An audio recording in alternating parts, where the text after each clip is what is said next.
Good evening all of you.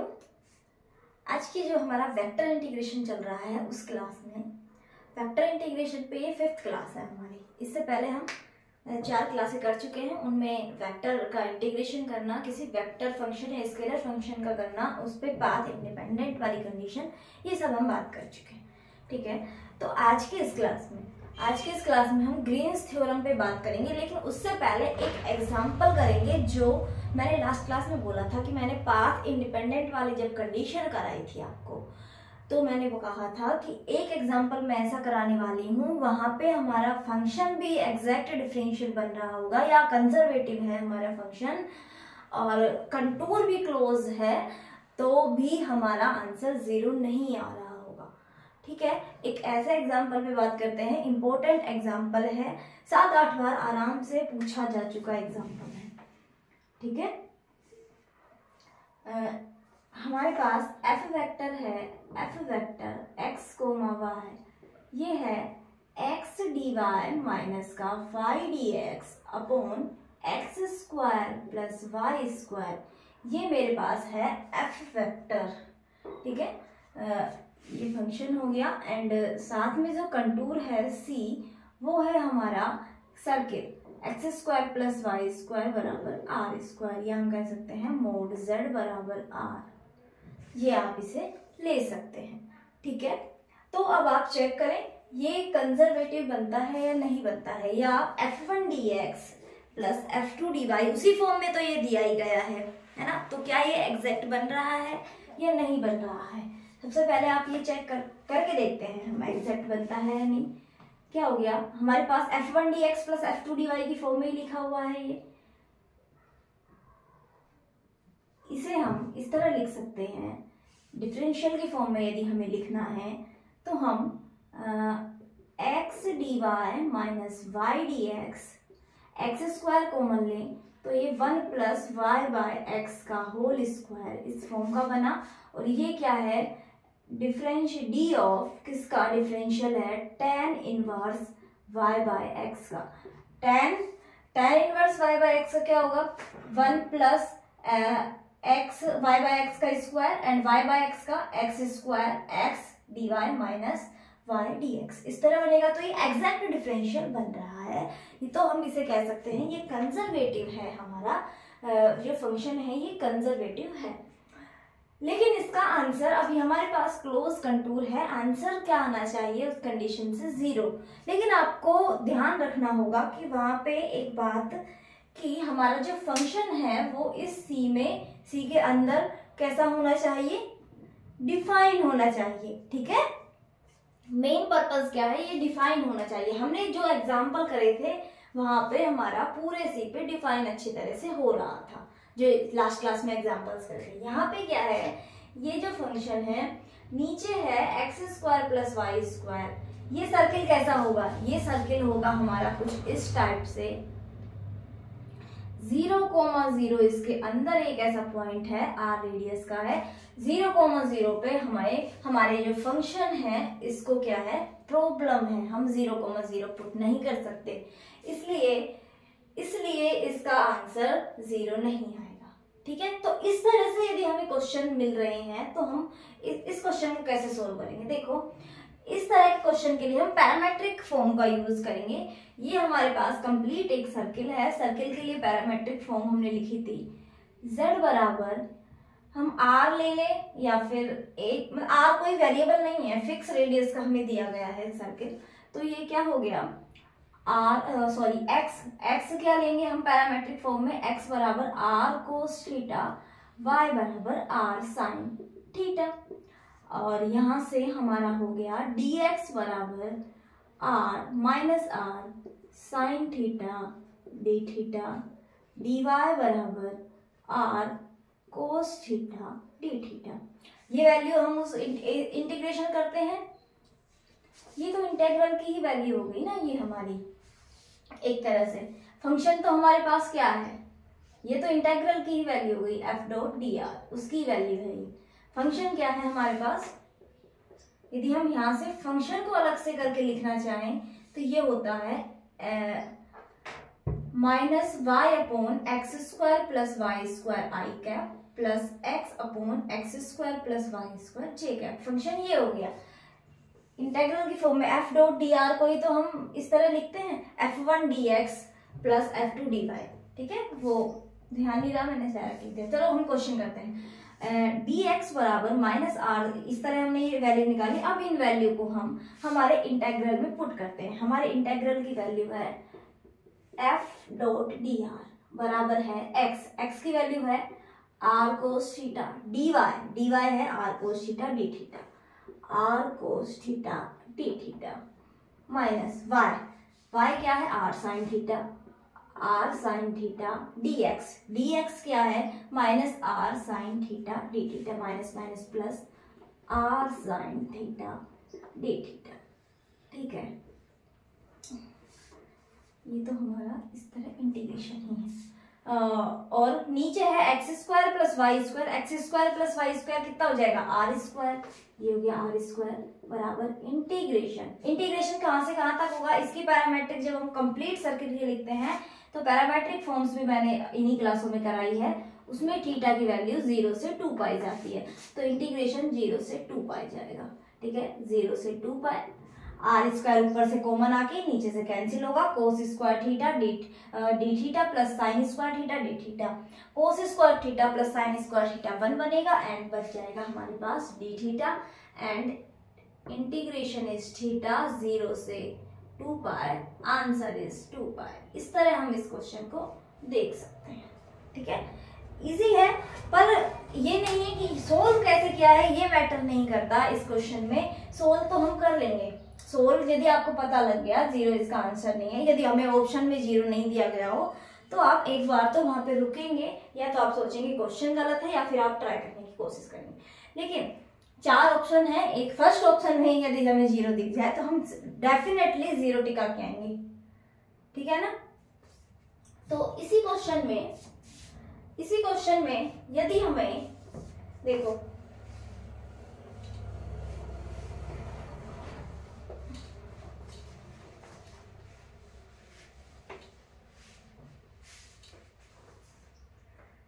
यदि इसी question में हमें जो c है वो दिया जाता x माइनस 1 का स्क्वायर प्लस y माइनस 1 का स्क्वायर बराबर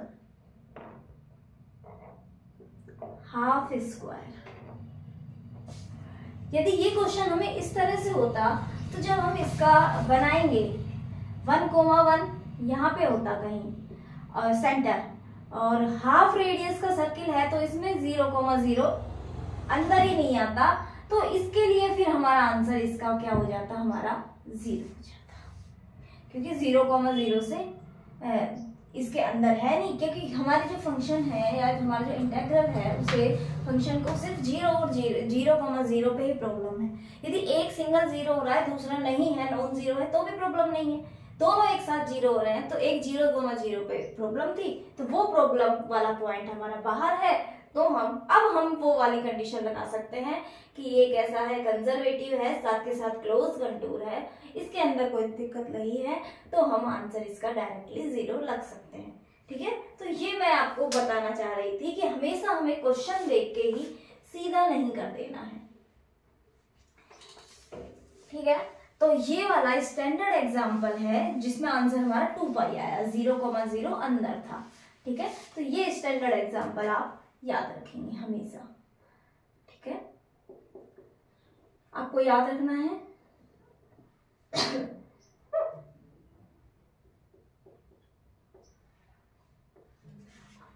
आपको याद रखना है इसका आंसर। ठीक है, किसके, X square plus Y square बराबर आर स्क्वायर, ए स्क्वायर कुछ भी दिया हो, 4 स्क्वायर, मतलब सेंटर 0, 0 आ रहा है तो कितनी भी रेडियस का यदि हमें देगा तो 0,0 तो एक सिंगल पॉइंट तो है। ठीक है, तो ये बात हो गई हमारी इसकी। अब यदि मुझे दिया जाता ellipse x square by 3 square plus Y square by 2 square बराबर 1। इलिप्स की इक्वेशन कुछ इस तरह ही होती है, a और b के फॉर्म में। a और b की फॉर्म में कुछ इस तरह ही होती है हमारी इलिप्स की equation, x square by A square.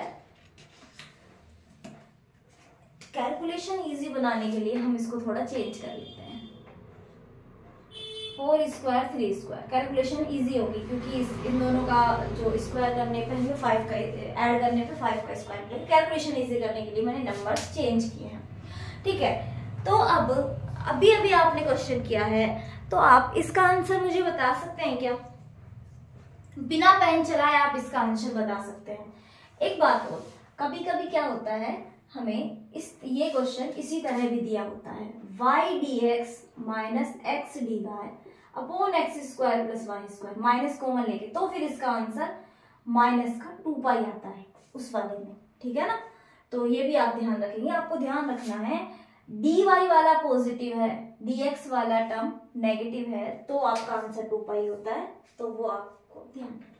कभी कभी माइनस कॉमन लेके भी रखा हुआ होता है तो इसका आंसर उतना आता है, ठीक है। तो इसके लिए आंसर क्या होगा, बिना पेन चलाए आप आराम से बता सकते हैं। इसका आंसर आप किस तरह देखेंगे एग्जाम में, तो आपको कैसे सोचना है हम प्रॉपर मेथड भी करेंगे जहां मैं आपको कैलकुलेशन की बात कर रही हूँ। ये क्या है, एक इलिप्स है, यहाँ 4 -4, ये 3, ये -3, कुछ इस टाइप से ये मेरे पास इलिप्स है, ठीक है। हमारे जो ये फंक्शन है, फंक्शन हमने सेम रखा है। इस फंक्शन में जो प्रॉब्लम है वही 0,0 पे इसकी प्रॉब्लम है। प्रॉब्लम कहाँ है, वही 0,0 पे प्रॉब्लम है। अब इलिप्स के लिए कैसे करेंगे, पैरामेट्रिक इक्वेशन से तो हम सोल्व कर नहीं वाले हैं, एग्जाम में कैसे करेंगे। देखो एग्जाम में करने का तरीका है, हम जब कॉम्प्लेक्स में ही हैं, हम हमारे पास मान लिया हमारे पास एक ये है सिंगुलैरिटी इस फंक्शन की, ठीक है। तो इसके अराउंड मैं एक सर्किल बना लेती हूं। सर्किल बनाया तो आपने जो थ्योरम्स पढ़ी है, आप थ्योरम्स का यूज करेंगे। एक सिंगुलैरिटी है इसके अंदर, हमें इंटीग्रेशन निकालना है इसके अंदर। ये सब काउंटर क्लॉकवाइज चल रहे हैं, हमें इसके अंदर निकालना है। एक सिंगुलैरिटी है, हमने एक सर्किल बनाया, हम क्रॉस कट वाला जो हमने कॉन्सेप्ट लगाया था उससे हम क्या कह सकते थे, उससे हमारा रिजल्ट क्या आया था, रिजल्ट आया था कि ये मान लिया गामा है हमारा कर्व जो गिवन है, तो इंटीग्रेशन अलोंग गामा बराबर इंटीग्रेशन ये मान लिया C1 है, ये C1 प्लस इसी तरह यदि और सिंगुलैरिटी होती तो C2, इस तरह से हम चलते हुए जाते। कुछ फाइनाइट यदि हमारे पास सिंगुलैरिटीज हैं तो इस तरह हम इंटीग्रेशन करते हैं। इन पॉइंट्स के अराउंड जो हम सर्किल बना देते हैं उससे, इस तरह से हमने क्रॉस कट के कॉन्सेप्ट में ये सारी चीजें पढ़ी थी। तो उसी का यूज करके अब हमारे पास सिर्फ एक सिंगुलैरिटी है, सिर्फ सिंगल एक सिंगुलैरिटी है, तो इसके बराबर हो जाएगा इसका आंसर। और सर्किल के लिए हम अभी सोल्व किए हैं, सोल्व करने पे हमारा आंसर क्या आया था, 2 पाई, तो इसका आंसर आएगा 2 पाई। अभी हमने सोल्व किया, मैंने बताया भी कितनी भी छोटी रेडियस का यदि हम सर्किल लेते हैं तो हमारा जो आंसर है 0,0 अंदर ही रहने वाला है। तो हमने तो आर कोई भी जनरल लेके किया है, तो क्या आ रहा था आंसर 2 पाई। आर पे डिपेंड ही नहीं कर रहा है हमारी रेडियस पे, तो हमने एक छोटी से छोटी रेडियस का सर्किल बना लिया जो इसके अंदर आराम से आ जाए। तो इसके अराउंड इंटीग्रेशन की वैल्यू इस सर्किल के अराउंड इंटीग्रेशन की वैल्यू को बराबर हो जाती है। तो हम क्या करेंगे, इसका यूज करेंगे। तो ये इंटीग्रेशन तो हमें पता ही है, 2 पाई हम अभी निकाल के चुके हैं, ठीक है। तो आंसर क्या होगा, आपको ऐसा कोई भी XYZ आपको इस फंक्शन के लिए, आप यदि इस फंक्शन के लिए नहीं, आप आगे भी सोच सकते हैं, कोई भी XYZ क्लोज कंटूर इस तरह दिया हो 0,0 अंदर है, तो यदि इस फंक्शन है, इस फंक्शन के लिए तो आंसर कितना आने वाला है 2 पाई। हो सकता है एग्जामिनर आप उसे माइनस प्लस करके पूछा है, इस बार कुछ इस टाइप से पूछ ले, इलिप्स देके या फिर कोई अदर कुछ भी दे सकता है, वो इस तरह दे कि 0,0 अंदर आ जाए आराम से, उसकी बाउंड्री पे ना कि इंटीरियर में आ जाए। तो आपको सभी के लिए आंसर 2 पाई ही करना है, ठीक है, ये आप ध्यान रखेंगे। तो ये तो हो गई इस क्वेश्चन की बात। इसी तरह और भी कोई क्वेश्चन होगा जिसमें यदि अंदर है तो आप फिर उसे किसी और मेथड से, x² + y² दिख रहा था तो मुझे पैरामेट्रिक वाला अच्छा लगा करने के लिए, ठीक है। बाकी आप किसी और भी तरीके से यदि आपका क्वेश्चन हो रहा है तो आप कर सकते हैं, ये इजीली था। तो इसके लिए पैरामेट्रिक फॉर्म में आंसर कैसे आएगा देखो, इसके लिए पैरामेट्रिक फॉर्म होगी x बराबर 4 cos थीटा, y बराबर 4 sin थीटा। ठीक है, dx बराबर माइनस का 4 sin थीटा डी थीटा और dy बराबर 4 cos थीटा डी थीटा, ये आने वाला है। चलो इसमें पुट कर देते हैं इंटीग्रेशन की वैल्यू, x 4 cos थीटा और dy 4 cos थीटा तो 4 square cos square theta D theta minus y 4 sin theta, ये हमने पुट किया 4 स्क्वायर ये plus sin square theta D theta upon नीचे x square plus y square क्या बन रहा है देखो, x स्क्वायर वहां तो सर्किल था, ये 4 नहीं ये 3 आएगा, मैंने गलत कर दिया, तो यहाँ पे ये 3, हाँ 3, सॉरी एक 4 है एक 3 है, तो यहाँ पे भी ऐसे ही 4 और 3 है। ठीक है, इस तरह से हमारा ये आ रहा है, क्योंकि देखो इलिप्स की मैंने आपको लिखाई थी X square plus A square plus Y square by B square बराबर 1 है, तो x बराबर a कोस थीटा, y बराबर b साइन थीटा और थीटा वही 0 से 2 पाई, इस तरह की इक्वेशन होती है, तो इसी फॉर्म में आनी चाहिए थी, वो मैंने गलती से लिख दी थी, ध्यान रखिएगा। तो ठीक है, अब इसमें पुट करते हैं 4 16 कोस square theta plus 9 sign square theta. ठीक है, इंटीग्रेशन 12 तो है ही ऊपर, कोस square theta D theta sine square theta D theta, तो ये प्लस करके 1 हो गया और ये D theta.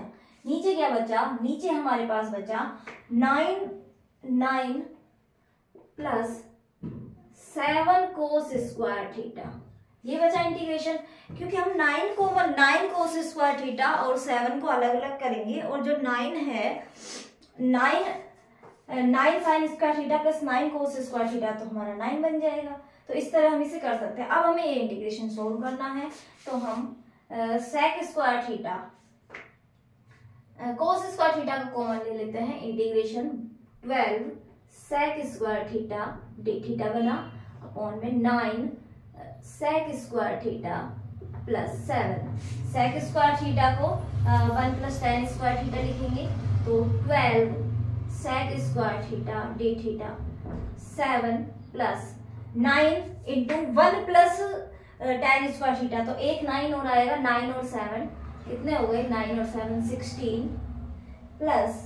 16 plus 9 tan square theta D theta तो मैंने ऊपर लिख ही दिया है। तो अब तो आप आराम से बना सकते हैं इसे, क्या करेंगे आप, tan थीटा को आप t पुट करेंगे, तो सेक स्क्वायर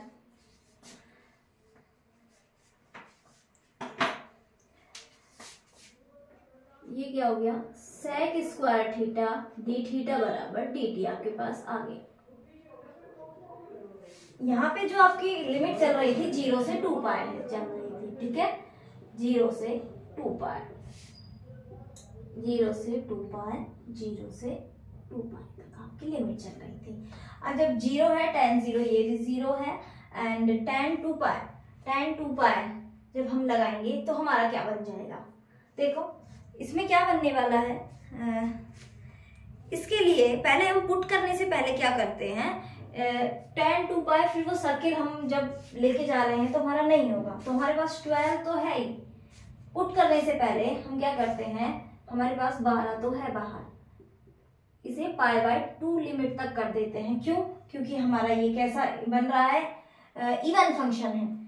इसी में यदि हम चेंज कर दे, देखो इसी में यदि हम चेंज कर दे क्या, π/2 इवन फंक्शन होने के कारण और 4 आगे, इस तरह कर सकते हैं हम, क्योंकि ये फंक्शन कैसा है हमारा, इवन फंक्शन है, तो हम इसे आराम से कर देंगे इस तरह से फॉर्म में चेंज। आपने पढ़ा होगा इस तरह से a से 0 से 2a, यदि अंदर कोई इवन फंक्शन है fx, यदि कोई fx हमारा फंक्शन है, fx कैसा है, f of -x बराबर f of x, तो इसकी लिमिट हो जाती है 2 इंटू 0 से a fx। तो हमने इसी फॉर्मूले को 2 बार अप्लाई किया और 4 बाहर निकाला, तो अब ये टोटल मिलके हो गया 48 π/2। π/2 पे इसकी वैल्यू कितनी हो जाएगी, tan थीटा की 1। तो अब हमारी जो लिमिट है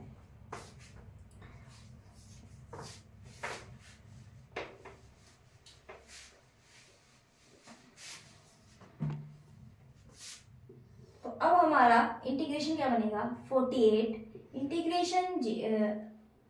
इंटीग्रेशन लिमिट बाद में ये हो गया dt अपॉन 16 प्लस 9t²। इस फॉर्म में बना, ठीक है, इस फॉर्म में हमारा बन गया। और अब हम इस पे लिमिट लगाएंगे। लिमिट कैसे करेंगे, tan जब हमारा थीटा कितना है 0, तो tan थीटा 0 है, और जब ये π/2 है तो tan थीटा इंफिनिटी ये जा रहा है। तो इसकी वैल्यू आप इंटीग्रेट करें। अब तो ये इजीएस्ट फॉर्म में आ गया, आप इसे इजीली इंटीग्रेट कर सकते हैं। इसका फॉर्मूला डायरेक्टली निकाल सकते हैं आप। इसका फॉर्मूला भी निकालने के लिए आप क्या करें, इसमें से 9 कॉमन लें, 0 से infinity dt upon t² plus 4/3 का स्क्वायर इस फॉर्म में। और इसका क्या होता है, by 9 1 upon a tan inverse x की जगह क्या है t अपॉन a 4/3। इस तरह से हो गया लिमिट 0 से इंफिनिटी। ठीक है, इस तरह आपने ये फॉर्मूला लगाया और अब आप इसमें लिमिट पुट करने वाले हैं। जब इंफिनिटी लगाएंगे तो ये क्या आ जाएगा π/2 a क्या है, a की वैल्यू 4/3 3, ये तो वही 12, ये हो गया 3 और ये 3 से ये फिर से 4 टाइम्स, और ये बचा हमारे पास 4 और ये बचा π/2 एंड देन 0 0। Answer is 2π। आना ही था 2π, हमने पहले भी देखा था कि इसका आंसर किस तरह 2π आ रहा है। हम ऐसे बिना कैलकुलेशन के भी कर सकते हैं, क्योंकि सर्किल इजीएस्ट होता है, तो हमारा 2 स्टेप में आंसर आ गया था। तो आपको लग रहा था पैरामेट्रिक फॉर्म से ये इजीली होगा, है ना। लेकिन सर्किल तो क्या था, थोड़ा इजी पड़ता है। सर्किल की इक्वेशन में नीचे जो टर्म बन रही थी वो सीधे सीधे से बन रही थी, आराम से r² फॉर्म में आ रही थी। यहाँ पे थोड़ी a और b की वैल्यू अलग अलग होती है, उसमें सेम होती है सर्किल में, तो हमारा हो गया था। तो आंसर 2π आना है। तो आप इस फॉर्मूले से भी ये क्रॉस कट वाले कॉन्सेप्ट में जो हमने इंटीग्रेशन की वैल्यूज निकाली थी, जो कोरोलरीज पढ़ी थी, उसका भी आप यूज कर सकते हैं। आपने पीछे जो भी पढ़ा है ना कॉम्प्लेक्स में, सभी का यूज होगा आगे। ये नहीं है कि आप किसी एक आप सोचे कि भाई मुझे तो किसी नया कॉन्सेप्ट पढ़ रहे हैं तो इसमें नई नई चीजें नहीं, आपको सारी पुरानी चीजें, पिछली चीजें तो आपको याद में रखनी ही पड़ेगी। ठीक है, तो आप किसी का भी यूज कर सकते हैं, बस वो अप्लाई होना चाहिए हमारा। ठीक है, जो वहां पे कंडीशंस हैं वो कंडीशंस फुलफिल होनी चाहिए। तो आगे बढ़ते हैं और बात करते हैं आज ग्रीन्स थ्योरम की, जो हमारा आज का मेन टॉपिक है। तो ग्रीन्स थ्योरम स्टार्ट करते हैं। तो हेडिंग डालें ग्रीन्स थ्योरम, या और एग्जांपल करोगे? चलो ग्रीन्स थ्योरम ही कर लेते हैं, फिर मैं आपको नेक्स्ट एग्जांपल में ही सारी बातें बता दूंगी। एक एग्जांपल जब करेंगे Green's theorem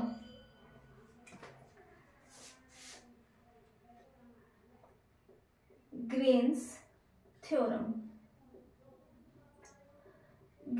theorem in a plane।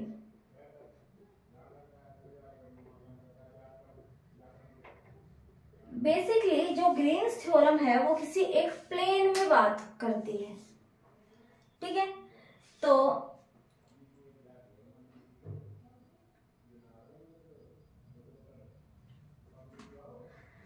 देखिए जब हम वेक्टर पढ़ रहे हैं तो हमने कॉम्प्लेक्स का यूज किया कितने अच्छे से, इंटीग्रेशन वाला इसका।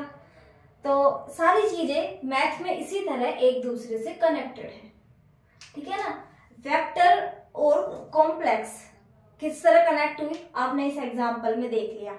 एग्जांपल में इस हेल्प से देख लिया, क्योंकि x और y 2 टर्म्स में आ रहा था, तो हमने क्या, हमने उसे x plus iota y type के फॉर्म में सोचा तो हमने क्या कर दिया, उसे कॉम्प्लेक्स की चीजें लगा के कर दी। तो हमने कॉम्प्लेक्स वाली क्लासेस भी पढ़ी है। कॉम्प्लेक्स में हम कहाँ तक गए हैं, सिंगुलैरिटी रेसिड्यू हमने कंप्लीट किया है, उसमें काफी सारी थ्योरम्स पढ़ी है। तो हम उन थ्योरम्स का हमने एग्जांपल में यूज किया, आप देख सकते हैं।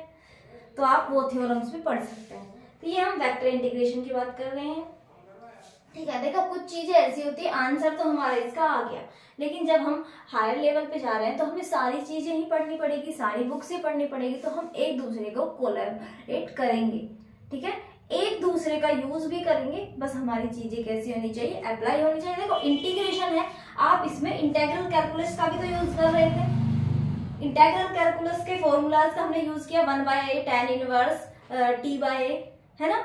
तो ये इंटीग्रल कैलकुलस का भी यूज किया। हम यूज सभी का करते हैं, तो हम यूज उस तरह से आप कर सकते हैं। तो चलो हम अपने वापस से वेक्टर में आ जाते हैं। पिछले एग्जाम्पल में हम शायद ज्यादा ही चले गए थे हमारे कॉम्प्लेक्स में, ठीक है। तो पिछली चीजें तो हमें याद रखनी ही पड़ेंगी। तो अब हम बात कर रहे हैं Green's theorem in a plane. ये जो ये ग्रीन्स थ्योरम है, ग्रीन्स थ्योरम किसी एक प्लेन में है। बाकी और थ्योरम्स भी हम पढ़ेंगे, स्टोक्स थ्योरम है, गॉस डाइवर्जेंस थ्योरम है। क्योंकि देखो वेक्टर में जब हम बात कर रहे हैं तो हमारा वेक्टर में हम 3 लेके चल रहे हैं यूनिट वेक्टर, आई, जे कैप और के कैप। आई, जे के 3 यूनिट वेक्टर लेके चल रहे हैं। तीनों का मतलब है हम स्पेस में पहुंच गए, ठीक है। जैसे पिछले वाले एग्जांपल में आई और जे था, तो हम सिर्फ एक्स वाई प्लेन में थे। ये क्या है, स्पेस में। जो हम आगे थ्योरम्स पढ़ेंगे वो सारी थ्योरम्स हैं, वो हमें स्पेस के लिए, तीनों के लिए एक साथ इस तरह दी गई है, ठीक है। लेकिन जो ग्रीन्स थे, ग्रीन्स ने काम किया, क्या किया उन्होंने इस थ्योरम को, जो हमारी स्टोक्स थ्योरम थी, हम आगे पढ़ने वाले हैं Stokes theorem.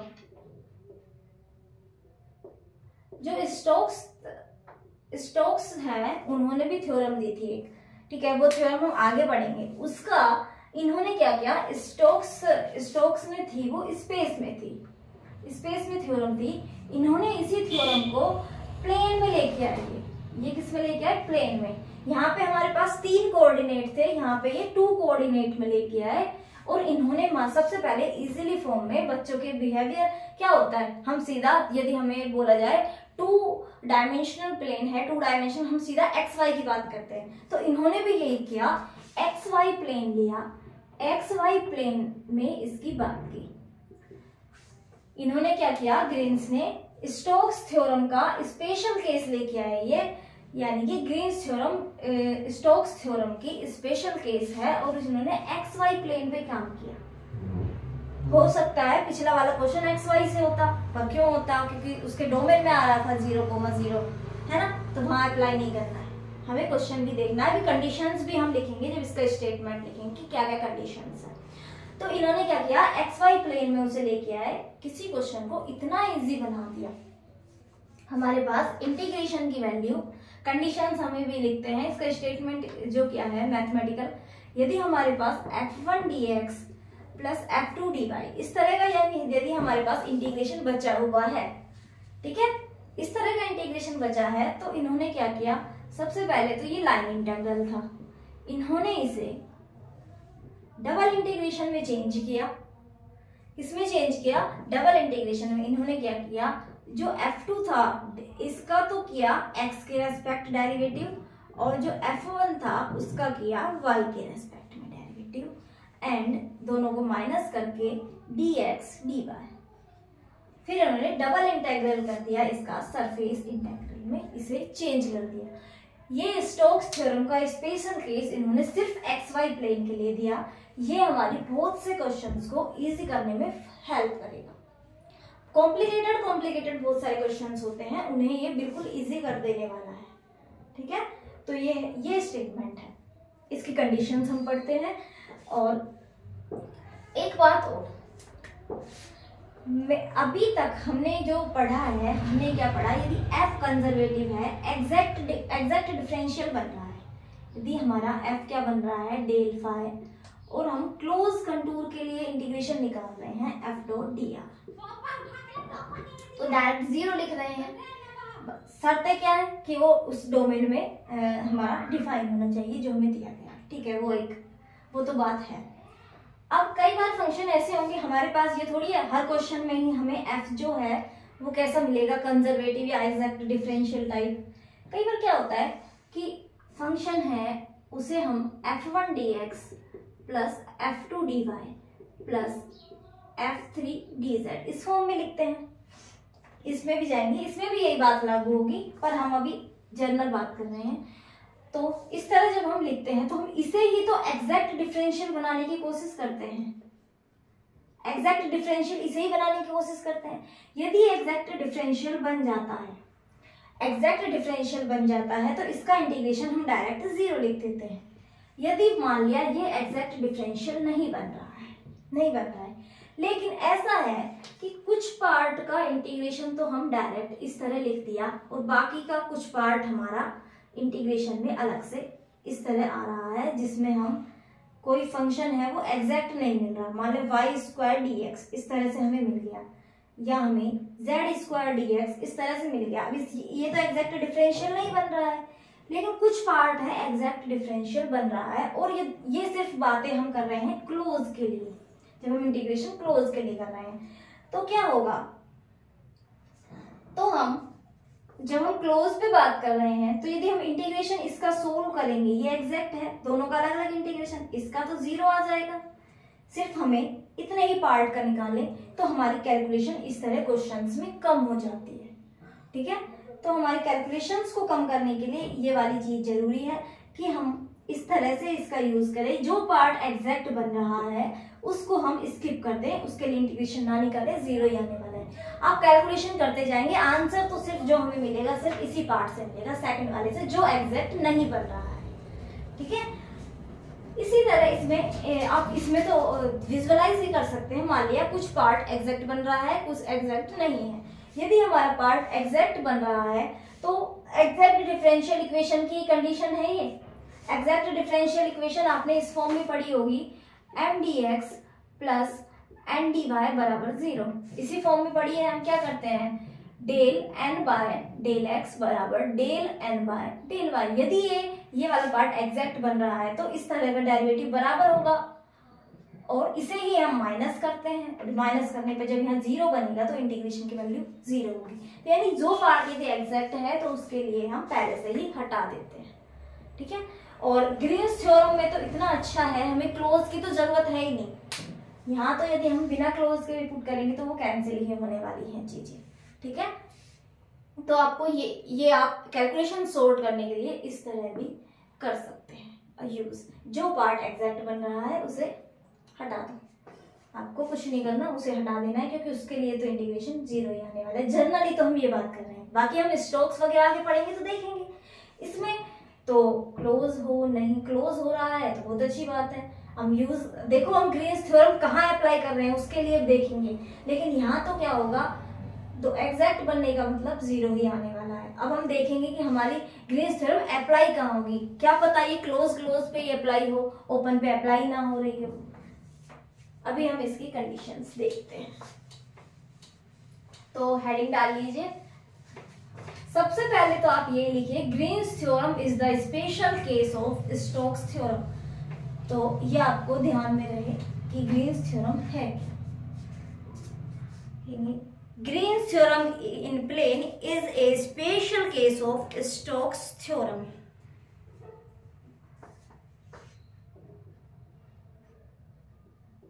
Green's theorem is a special case of Stokes theorem.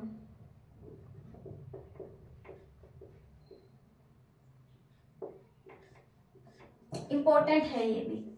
तो अब ग्रीन्स थ्योरम के बारे में लिखते हैं कि अब इसके बारे में लिखिए आप, C be a simple closed contour in xy plane which encloses a region R।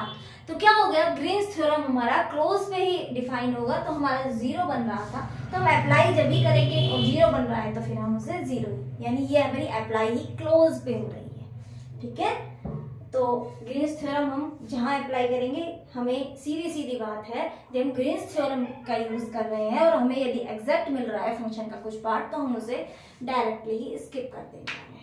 ठीक है, तो ठीक है, हम बात करते हैं। देखिए, let C be any simple closed curve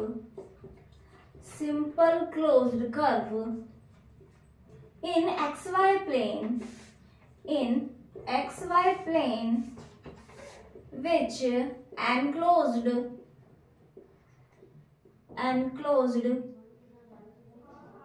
region are। कैसे, मान लिया, सॉरी, ये कर्व है सिंपल क्लोज, तो ये जो इसके अंदर का जो ये रीजन है, ये कैसे, इसे हम क्या कह रहे हैं, रीजन जो ये कवर कर रहा है ये है आर रीजन, ये हमारे आर रीजन को कवर कर रहा है। अब हम जब एक्स वाई प्लेन में है तो वेक्टर फंक्शन क्या होगा,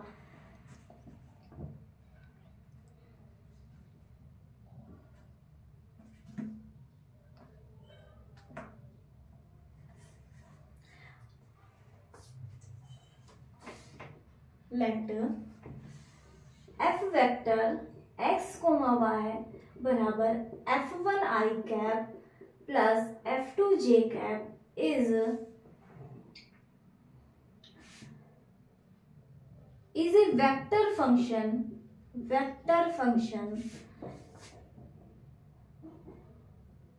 defined on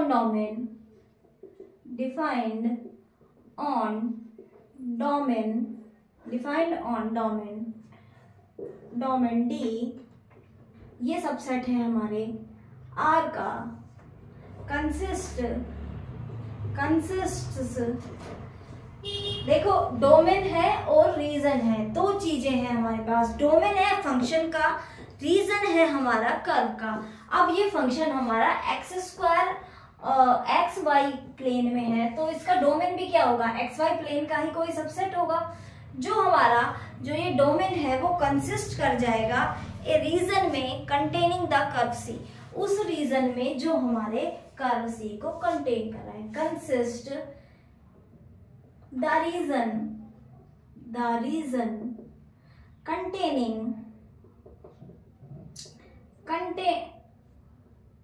containing the curve C। कुल मिला के जो हमारा ये डोमेन है वो उस रीजन में लाई करना चाहिए, ठीक है। या हम कह सकते हैं जो कर्व है, कर्व के अंदर जो डोमेन है, डोमेन से मतलब ये है कि हमारे फंक्शन का तो कुछ ना कुछ डोमेन होगा ही, लेकिन जब हम इंटीग्रेट कर रहे हैं तो ये कर्व भी उस डोमेन में आना चाहिए, सेटिस्फाई करना चाहिए। जैसे 0 पॉइंट हमारा उसके डोमेन में नहीं आ रहा था, लेकिन ये आना चाहिए, ठीक है, पूरा के पूरा। जैसे हाँ, तो हमारी अप्लाई नहीं होगी फिर ये थ्योरम। साथ के साथ curve C and region R, इस तरह लिख सकते हैं, कर्व सी, और कर्व सी से ही हमारा रीजन आर बन रहा है, region R and F vector X को मंगवाना हैज या हैव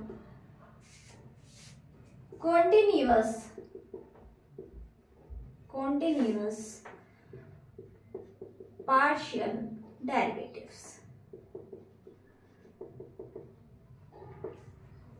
ये हमारा जो एफ वेक्टर है इसके जो पार्शियल डेरिवेटिव्स हैं वो भी कॉन्टिन्यूअस होने चाहिए, ठीक है।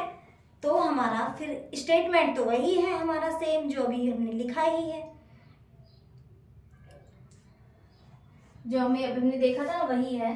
जैसे हम integration over C F dot D R कर रहे हैं, इसे हम लिख सकते हैं integration over C F1 dx plus F2 dy, और इसे हम अब double integration over R, region क्या है हमारा आर, क्या करेंगे, del F2 by del x minus del F1 by del y dx dy, या फिर आप इसे इस तरह लिख सकते हैं। इस तरह की टर्म हमें कहाँ मिलती है, हमें मिलती है इस तरह की टर्म हमारे एफ कर्ल में।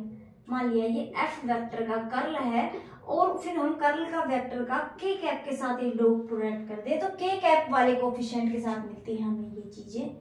आप चाहें तो करके देख लें, आप चाहें तो इसे लिख के देख लें, जो के कैप वाला कोफिशिएंट होगा उसके साथ ये टर्म मिलेगी, तो इसका मतलब हम इसका साथ डॉट प्रोडक्ट करके इस तरह लिख सकते हैं। ठीक है, तो आप इसे ओपन करके देखें तो इस तरह से ये हमारा होता है। तो ये बात हो गई हमारी ग्रीन्स थ्योरम की। तो ग्रीन्स थ्योरम हमें क्या बताती है? ग्रीन्स थ्योरम हमें बताती है कि हमारा जो कर्व है वो सिंपल क्लोज कर्व होना चाहिए। एक्स वाई प्लेन पे ये बात करता है। एफ वेक्टर है वो हमारा f1i cap plus f2j cap और इस तरह होना चाहिए। डोमेन है, डोमेन के अंदर ये रीजन कंसिस्ट करना चाहिए, रीजन पूरे का पूरा हमारे डोमेन के अंदर आए, या हम कह सकते हैं रीजन पे भी हमारा जो फंक्शन है वो डिफाइन होना चाहिए। साथ के साथ ये फंक्शन कॉन्टिन्यूअस पार्शियल डेरिवेटिव, ये कंडीशन क्यों आई? क्योंकि ये पार्शियल डेरिवेटिव्स ही तो है, तो ये हमारा कंटिन्यूअस हो, साथ ही डिफाइन भी होने चाहिए और कंटिन्यूअस भी होने चाहिए, एग्जिस्ट करने चाहिए। तो हम इस तरह से हमारे जो लाइन इंटीग्रल है उसे हम डबल इंटीग्रेशन में चेंज कर देते हैं, और ये सिंपल क्लोज के लिए ही हो रहा है तो हम इसे क्लोज लगा सकते हैं यहाँ पे। ठीक है, तो ये हो गई हमारी ग्रीन्स थ्योरम। आप इसे नोट कर लें, फिर हम बढ़ेंगे एग्जाम्पल की तरफ। एग्जाम्पल है, हम एक एग्जाम्पल करेंगे। इसके लिए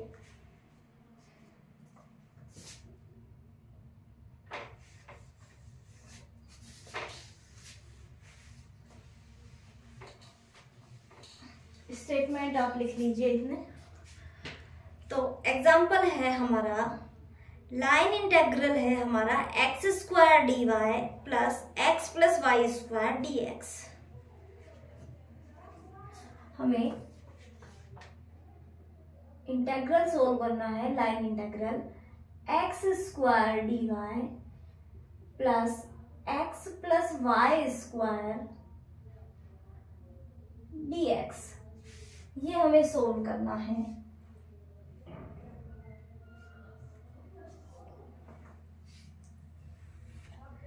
ठीक है, ये सोल्व करना है हमें। साथ के साथ जो हमारा कर्व है, कर्व क्या है? कर्व क्लोज हो रहा है हमारा, हमें क्लोज कर्व ही चाहिए। ग्रीन्स थ्योरम जब हमें अप्लाई करनी है उसका एग्जांपल देखना है तो y बराबर 0, y बराबर x एंड x बराबर 2 minus Y square. Curve C है वो एनक्लोज्ड है, किस किस से बाउंडेड है? y बराबर 0, y बराबर x एंड x बराबर 2 माइनस वाई स्क्वायर, इससे एनक्लोज्ड है और पॉजिटिव सेंस में है, यानी काउंटर क्लॉकवाइज उसकी डायरेक्शन है। तो अब तो मैं स्टेटमेंट में डाल सकती हूँ, आपने लिख लिया होगा। तो आप सबसे पहले तो ये बना के देखिए कि कर्व है क्या।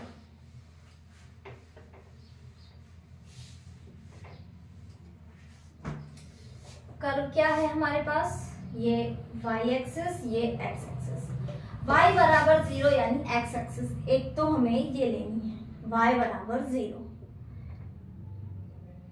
दूसरा है y बराबर x, y बराबर x ये लाइन है, इस लाइन और इस लाइन से बाउंडेड होना चाहिए। साथ में x बराबर 2 माइनस वाई स्क्वायर, ये क्या इक्वेशन है? पैराबोला की इक्वेशन है।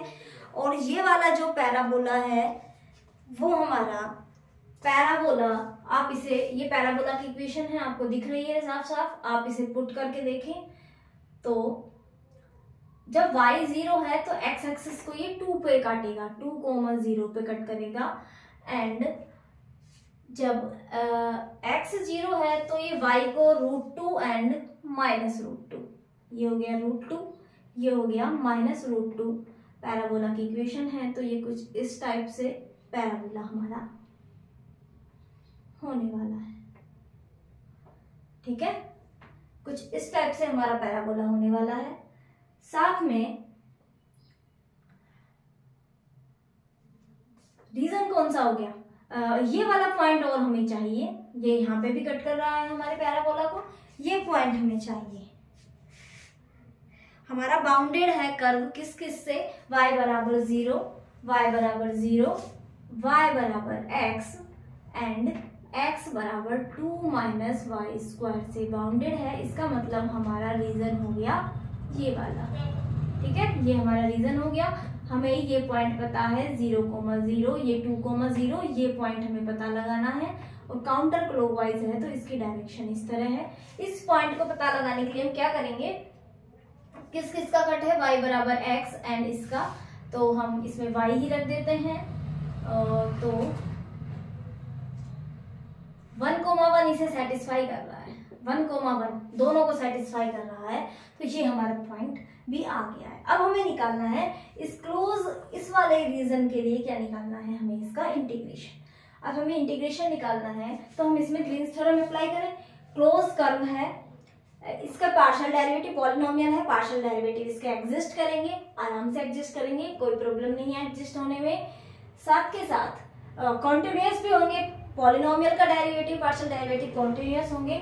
और अब हम इसके देखते हैं इसका एग्जैक्ट देखो कहाँ बन रहा है, एग्जैक्ट बन रही है ये x² dy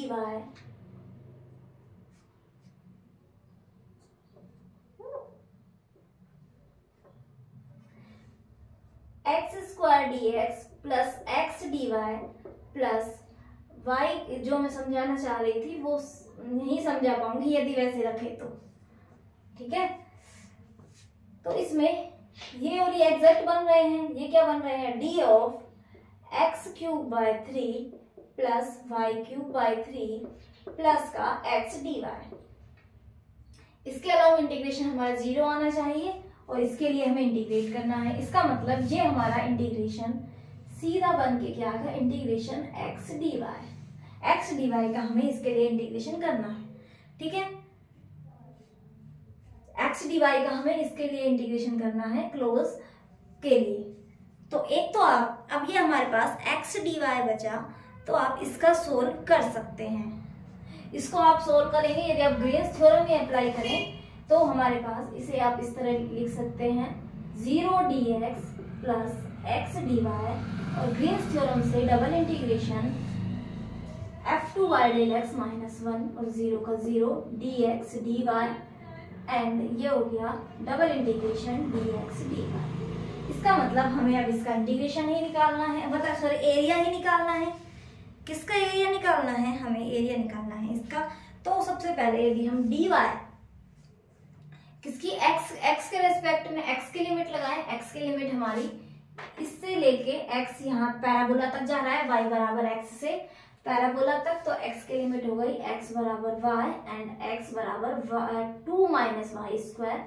y की लिमिट जा रही है 0 से 1 तक, y हमारा जा रहा है 0 से 1 तक। तो आप इंटीग्रेशन कर सकते हैं, करो इंटीग्रेशन।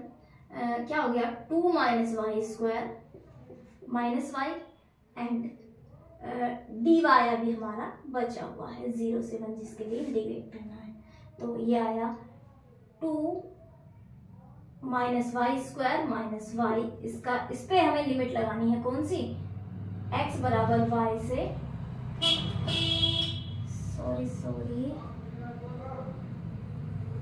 हाँ लिमिट लगाने के बाद ही तो आया है ये लिमिट लगाने के बाद ही तो आया है, क्योंकि इसका इंटीग्रेशन क्या हुआ x और x पे हमने लिमिट लगाई y से 2 माइनस y², यानी लिमिट लगा दी, ठीक है। लिमिट लगाने के पास हमारे पास इंटीग्रेशन का 0 से 1 dy, इसका integration 2y minus y³ 3 minus y² 2 और 0 से 1 क्या इंटीग्रेशन कर दिया, 0 से 1 हमने लिमिट लगाई, तो आ गया 2 माइनस 1/3 माइनस 1/2। आंसर इज ये हो गया 6 12 minus 2 minus 3/6, this is 7/6। Answer 7/6। ये तो हमने क्या किया, डेरिवेटिव वाले पार्ट को पहले ही हटा दिया, सॉरी एग्जैक्ट जो डिफरेंशियल बन रहा था आधा पार्ट उसे हमने डायरेक्ट हटा दिया। यदि हम इसे ना हटाते तो हमारे पास क्वेश्चन था, जो हमारा ओरिजिनल क्वेश्चन है वो हमारा क्वेश्चन है ये। इस पे हम ग्रीन्स थ्योरम अप्लाई कर देते हैं। इसका x के रेस्पेक्ट में 1 माइनस इसका y के रेस्पेक्ट में 0 dx dy सेम वही बन रहा है। कोई प्रॉब्लम हुई, कोई प्रॉब्लम नहीं है। मैं आपको यही बताना चाह रही थी, यदि हम एग्जैक्ट डिफरेंशियल बन रहा है यदि उस पार्ट को हटा देते हैं तो भी हमारा कुछ नहीं, अलग से हमें कुछ नहीं, बल्कि हमें डेरिवेटिव में कंफ्यूजन ना हो इसलिए हम डायरेक्टली इस तरह भी कर सकते हैं। ये तो सिंपल क्वेश्चन था, हमें हार्ड भी क्वेश्चन मिल सकता है जिसमें हमारा कॉम्प्लिकेटेड हो। तो यदि कोई एग्जैक्ट डिफरेंशियल बन रहा है तो उसे हम डायरेक्ट हटाएं, डेरिवेटिव करने में भी क्यों टाइम पास करें हम, ठीक है ना। तो मैंने dy और dx लिखा था, वो क्वेश्चन भी हो जाएगा। चलो आप वो वाला कर लेना, आप खुद से कर लेना, आपके लिए होमवर्क है। एक्स स्क्वायर, सब कुछ यही है, X square D Y plus X plus Y square D X, इसका आप कर लेना। मुझे ये थोड़ा समझाना था यही वाला पार्ट, तो इसलिए मैंने बताया। समझा इसमें भी सकती थी, इसमें फिर भी थोड़ा कैलकुलेटिव इसलिए हो जाता, एक्स डी एक्स वाला पार्ट हट जाता, ओनली एक्स डी एक्स वाला पार्ट हटता, फिर हमारे पास ये एक्स और वाई में बचती, कैलकुलेशन होती थोड़ी सी, इंटीग्रेशन करते, लिमिट्स सारी यही रहने वाली हैं, आप ये करके देख लेना, ठीक है। तो आज के लिए इतना ही। ग्रीन्स थ्योरम कैसे समझ आए, कितनी समझ आई, कुछ एग्जांपल हम आगे भी कर लेंगे, ठीक है। स्टोक्स करेंगे हम, कुछ हम फिजिकल क्वांटिटी है, फिजिकल टर्म्स हैं, उनके बारे में बात करेंगे, ठीक है। जैसे फ्लो है, वर्क डन है, ये हम इस वाले इंटीग्रेशन के थ्रू किस तरह समझेंगे, उन सब चीज़ों की भी हम बात करेंगे। स्टोक्स थ्योरम पे बात करेंगे, एग्जांपल्स पे बात करेंगे, हमें गॉस डाइवर्जेंस थ्योरम भी करनी है, और भी कुछ बच रहा होगा, काफ़ी चीज़ें हैं हमारे पास, हम सभी पे बात करने वाले हैं, ठीक है। तो वीडियोस को लाइक भी कर दिया करें, साथ के साथ शेयर कर दिया करें, ताकि आपके दोस्तों को भी और लोगों को भी हेल्प हो, ठीक है। Okay, bye bye, thank you.